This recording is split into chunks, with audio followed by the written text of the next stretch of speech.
All right, welcome back from that short break. The show is still Daybreak Live on Dominion Television. We had the newspaper review segment where we brought you the major stories on the pages of the newspaper. We now head straight to that segment where we bring you unbiased analysis and undiluted reportage. This morning, we have with us someone who knows so much about labor, someone who knows so much about the conditions of labor in Nigeria, and then with him we'll be doing justice to the major stories on the pages of the newspaper. And of course, we'll talk about today being a day to commemorate Workers' Day, 1st of May, Abby. Yes, we have Mr. Abby Trusky in the studio, and it's Workers' Day, sir. Well, first of all, I'm sorry. welcome. Good to have you in the studio with us this morning. It's a pleasure being here again. Okay. Abby Trusky is a labor man who knows the in and out of labor. Of course, he's also a public affairs analyst, and with him today, we'll be doing justice to this story. And then let's talk about. I would like to just start first to ask him, just first things, basics. Mr. Abby, today is May 1st. Yeah. Workers' Day. Is it really worth celebrating? Yeah. It is? Yeah, because a day like this was a product of struggle of workers internationally. Okay. And no matter what is the situation, it's a day that must always be remembered, that must always be commemorated by workers all over the world. And what is it meant for? It's not a day where workers are to be wearing beautiful attire, asked to be marching under a scorching sun before their oppressor. It's a day of reflection, where the labor leaders should have make a review of where they were coming from, where they are, and where they hope to be. Don't forget, like I said, what we know as May Day today was a day that was set aside to always remember workers all over the world who struggled. Many of them laid their life for a struggle for reduction of working hours. Before 1886,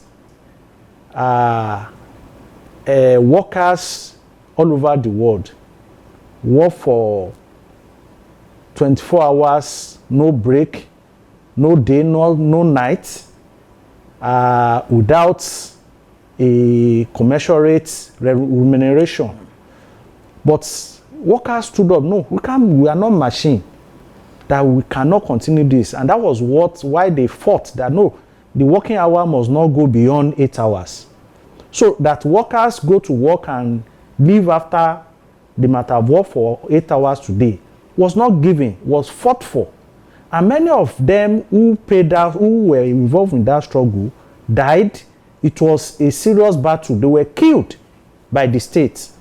And it was after the death that they now said, well, we can't just forget those who laid their life for us to be enjoying reduction in the working hour. So we have to be setting a day aside to remember them. And that was how this day was given birth to. So a day like this is a day that workers all over the world should have always been used to make an appraiser of their working condition. Has it gotten better? What is to be done? What can we do to make it better? I think, to me, that should be what a day like this is meant for. And why I said it's worth celebrating is because when you look at the Nigerian workers today, can we say anything is better? It is a day that Nigerian workers need most, to reflect their past, their present condition, with a view to come up with a concrete agreement as to what is to be done to ensure that the working conditions and the living condition of Nigerian worker is significantly improved upon. All right, let's now go to what this day is about, as you have explained. Talking about the government's influence on labor, there has been a thing. There has been industrial actions in Nigeria, which is a tool that the labor actually uses to get to bring the government to the table. And there's an history of industrial actions in Nigeria. If we go as far back as the colonial era, in the year 1945, there was a general strike, one of the earliest and the most significant strike actions in Nigeria, led by labor leader Michael Imodu. Over 200,000 workers protested for increased wages due to the inflation during World War II. It lasted for 45 days and marked the beginning of organized labor struggle in Nigeria. Now, let's go to the post-independence era. In the year 1964, triggered by the federal government's refusal to implement an agreed minimum wage and better conditions for workers, the strike was nationwide and affected key sectors. The military rule period of 1966 to 1999. In 1978, Ali must go students protest, though not a labor strike. It was a significant student protest against increased fees, marking students' involvement in national struggles. At the 1981 NLC strike, the Nigerian Labour Congress, NLC, organized a major strike over the government's refusal to honor wage agreements. It highlighted the power of unified labor movement. And of course, in 1994, it was no Peng Pengasan. In the democratic era, 1999 till present, in the 2000s, and then downward, it was 2000, 2003, 2004, 2007, 2012, there were industrial actions. And then in 2012, there was an industrial action that was triggered by the removal of fuel subsidy then.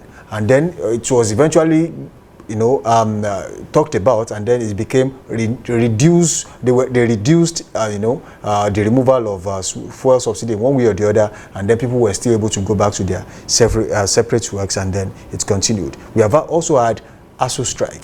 There has been the judicial workers, the JOSUN, also going on strike. Now, let's talk about industrial actions, the labor, the government. This is a tool being used by the labor, but how effective is this tool to bring the government to the table? Has it always been fruitful? And if it hasn't been fruitful in one way or the other, is it the wish of the people that they eventually got after the industrial action? Yeah, the first on whether or not the industrial action continue to maintain its relevance, whether it has continued to be fruitful or not, I think it has not, the industrial action has not lost that relevance. And it has the potential of achieving the needs and the aspiration of workers, not only here in Nigeria, all over the world. And that is why each time, there's a threat of worker strike, the employer of labor, whether government or whether in public or private, they will be running a tasketa. And it indicates something. It shows that workers are the engine room of production, because without their sweat, nothing will move. And that is why the employer of labor always make sure that particular action, industrial action, is always averted, because once workers drop their tool, everything will be paralyzed and crippled. So they always make sure that did not happen. And that itself shows that it still maintain its power, its potency, is still relevant. It can still be used or deployed to ensure that the interests of the workers are met.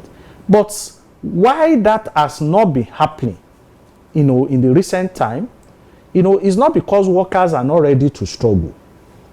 It's not because workers are not interested in improvement in their working condition. It's not that they have given up, because many today think that Nigerian workers have accepted all of the anti-people policies forced on them by this regime. It is not so. Nigerian workers have not accepted all that is happening to them. But what is making it look as if they are quiet is because the leadership have not played the role they are supposed to play.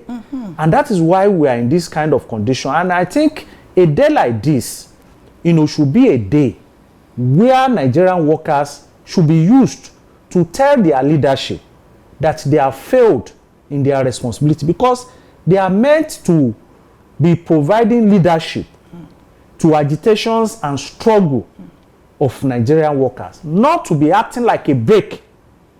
Because each time Nigerian workers force their leadership to declare a day for action, you often find out that sometimes even before the action starts, the leadership will just sit down in a corner and behead it. Sorry, Mr. Trusky, just to cut you a bit, I believe the leadership you're talking about is the NLC and the rest of it. And yes, at the national level. Okay. The leadership of NSC and the leadership of TUC at the national level. Okay. They are the one holding down their rank and file, their members down. Right. Because they are compromised. It's not a question of, yes, they have compromised their historical responsibility. Because that place is not just meant, it's not for Mary. It's like, it's a battlefront. They are general of workers. So they must be prepared and ready to lead struggle of workers. Nigerian workers today are suffering from multidimensional, problem, starting from working condition. Many workers in Nigeria today are actually casual workers. And the employer of labor are doing that under the pretense of what they call outsourcing and contract employment. It's cut across. If you go, majority of those who work in banking sector today are casual workers. Those in the US, they are casual workers. Because when you look at their condition, these are people who don't have right, to join union.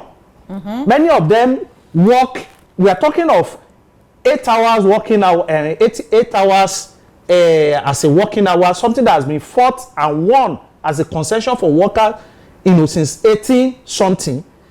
Today, Nigerian workers still, many work 24 hours without resting period. And you have the Nigerian Labour Congress, the Trade Union Congress, continue to be quiet in the face of this. When you move away from that, Nigerian workers are facing a terrible hardship at this time, occasioned by the decision of the federal government to increase the price of pump price under the pretense of subsidy removal. The minimum wage they claim they have, approved, aside the fact that more than 21 states, as we speak, has not even commenced implementation. That minimum wage itself, as we speak, does not even have value up to what used to be the value of 30,000 minimum wage when it was implemented in 2019. Take for instance, in 2019 when a minimum wage of 30,000 naira was implemented, it can comfortably buy, 100 loaf of bread. That was in 2019. That's 30,000 naira. But today, the 70,000 naira can only buy 58 loaf of bread. Can you say that the 70,000 naira that cannot buy more than 58? You're talking about the value now. The value. And despite what I will say a reduction of value, many states, over 20 states have not even made commitments. Abitroski, very quickly, we have to go, but I will ask you one question, and in 1 minute we'll talk about it. We have had several labor leaders in Nigeria. Pa Michael Imudu was one, Azan Adebayo Osumonu was one, Ali Shiroma was one, Pascal was also one, Adams Oshiomole, Abdulwahid Omar, Ayuba Waba, Joe Ajaero. Now, these are past leaders of the labor. To what extent do you think they have had an influence on the labor? And to what extent do you think they have brought succor to the people, to labor in Nigeria? In just 1 minute. Yes, like you've mentioned Imodu, you've mentioned even Adam as was as he used to be. He led a lot of struggle that brought some relief to Nigerian workers. We can't say that, in the over 2 years of Ajero's leadership, which is quite unfortunate because Ajero is someone that some of us, think he came from the left background, that having such kind of a person at the leadership of NSC that is going to make something better for Nigerian workers. But the reverse is what we are seeing now. And we want to use this, this opportunity of May Day should be used by Nigerian workers to prevail on their leadership, not at the national level, even at the state and even union level. Take for instance Ratau. What is Ratau doing to ensure that all the workers working in broadcasting station in Nigeria are unionized. What about their working condition? All people are not overworked. These are things that Ratau has to look into. And that's why I said that every union, not only the NSCTUC, but their affiliated unions, also has to, their leadership has to be prevailed upon to ensure that, moving forward, the interest of Nigerian worker is adequately attended to and cared for. Abetrosky, thank you for joining us in the studio this morning. The pleasure. It's been an honor being with you in the studio. We hope next time we call you, you'll be here. Definitely. The show is still Daybreak Live on Dominion Television.